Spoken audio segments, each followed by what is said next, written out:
करते हैं पश्चिम बंगाल की, जहां पर आईपैक रेड मामले में ईडी ने सुप्रीम कोर्ट का दरवाजा खटखटाया है ममता बनर्जी के खिलाफ। दरअसल ममता बनर्जी लगातार ईडी के द्वारा जो छापेमारी की गई, जो इन्वेस्टिगेशन की जा रही है, उसको राजनीतिक षड्यंत्र, राजनीतिक साजिश करार कर रही है। यही कारण है कि अब ईडी की टीम जो है वो कोर्ट का दरवाजा खटखटाते हुए नजर आ रही है। और साथ ही साथ ईडी की तरफ से यह भी कहा गया है कि ममता बनर्जी के द्वारा ईडी की कार्रवाई में खलल डाला गया, रुकावट पैदा की गई और इसी को लेकर अब ईडी ने सुप्रीम कोर्ट का दरवाजा खटखटाया है। कोलकाता में आईपैक के ऑफिस और इसके मुख्य प्रतीक जैन के ठिकानों पर ईडी की छापेमारी को लेकर हंगामा मचा हुआ है। ईडी ने बयान जारी कर बताया कि ये कार्रवाई कोयला तस्करी घोटाले से जुड़े हुए करोड़ों रुपए के हवाला लेन देन की जांच के लिए की जा रही है। पश्चिम बंगाल की सीएम ममता बनर्जी का एक तरफ आईपीएसी छापेमारी मामले में सियासी वार जारी है, तो वहीं दूसरी तरफ इसको लेकर दीदी ने कोर्ट में ईडी के खिलाफ कानूनी लड़ाई छेड़ दी है।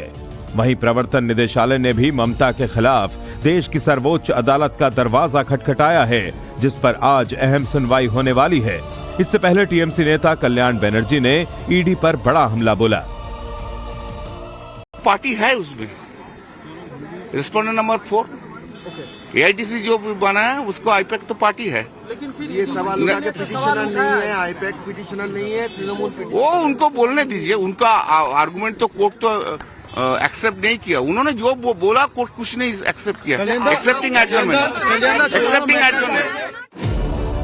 इस बीच बीजेपी का सूबे की मुखिया पर हमला जारी है। बीजेपी ने कहा कि जिस तरह से कलकत्ता हाई कोर्ट ने सीएम ममता के दावे को खारिज किया, वो बताता है कि मुख्यमंत्री ममता ने ईडी के छापेमारी के दौरान जो कदम उठाया था वो नैतिक, राजनीतिक और संवैधानिक सभी तरह से अनुचित था।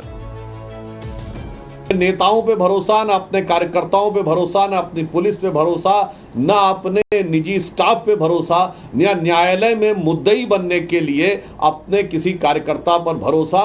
यह स्पष्ट दिखाता है कि पश्चिम बंगाल की जनता का भरोसा तृणमूल कांग्रेस से पूरी तरह उठ चुका है। और इस बात को साफ साफ समझते हुए तृणमूल कांग्रेस की सरकार और मुख्यमंत्री ममता बनर्जी जी बहुत असहज होकर बौखलाहट में इस प्रकार के कार्य कर रही हैं। पश्चिम बंगाल में इस साल विधानसभा चुनाव हैं और मुख्यमंत्री ममता हर मुद्दे को भुनाने की कोशिश में हैं ताकि चुनाव में उनको पॉलिटिकल माइलेज मिल सके।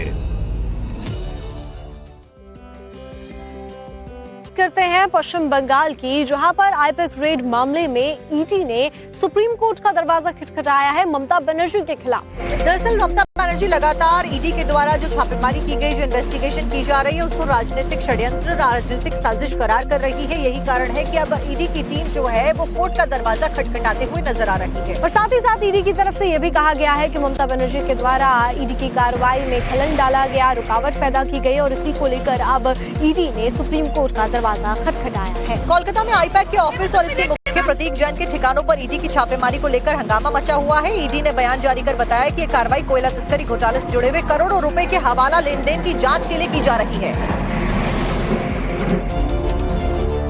पश्चिम बंगाल की सीएम ममता बनर्जी का एक तरफ आईपीएसी छापेमारी मामले में सियासी वार जारी है, तो वहीं दूसरी तरफ इसको लेकर दीदी ने कोर्ट में ईडी के खिलाफ कानूनी लड़ाई छेड़ दी है। वहीं प्रवर्तन निदेशालय ने भी ममता के खिलाफ देश की सर्वोच्च अदालत का दरवाजा खटखटाया है, जिस पर आज अहम सुनवाई होने वाली है। इससे पहले टीएमसी नेता कल्याण बनर्जी ने ईडी पर बड़ा हमला बोला। पार्टी है उसमें रिस्पोंडेंट नंबर 4 एआईटीसी जो बना है उसको आईपैक तो पार्टी है। लेकिन फिर ये सवाल उठा के पिटिशनर नहीं है, आईपैक पिटिशनर नहीं है, तृणमूल पिटिशनर। वो उनको बोलने दीजिए, उनका आर्गुमेंट तो कोर्ट तो एक्सेप्ट नहीं किया। उन्होंने जो बोला कोर्ट कुछ नहीं एक्सेप्ट किया। Accepting adjournment. इस बीच बीजेपी का सूबे की मुखिया पर हमला जारी है।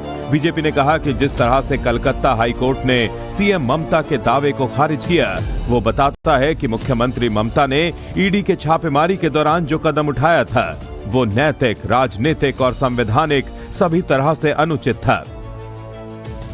नेताओं पे भरोसा, न अपने कार्यकर्ताओं पे भरोसा, न अपनी पुलिस पे भरोसा, न अपने निजी स्टाफ पे भरोसा, या न्यायालय में मुद्दई बनने के लिए अपने किसी कार्यकर्ता पर भरोसा। यह स्पष्ट दिखाता है कि पश्चिम बंगाल की जनता का भरोसा तृणमूल कांग्रेस से पूरी तरह उठ चुका है। और इस बात को साफ साफ समझते हुए तृणमूल कांग्रेस की सरकार और मुख्यमंत्री ममता बनर्जी जी बहुत असहज होकर बौखलाहट में इस प्रकार के कार्य कर रही हैं। पश्चिम बंगाल में इस साल विधानसभा चुनाव हैं और मुख्यमंत्री ममता हर मुद्दे को भुनाने की कोशिश में हैं ताकि चुनाव में उनको पॉलिटिकल माइलेज मिल सके।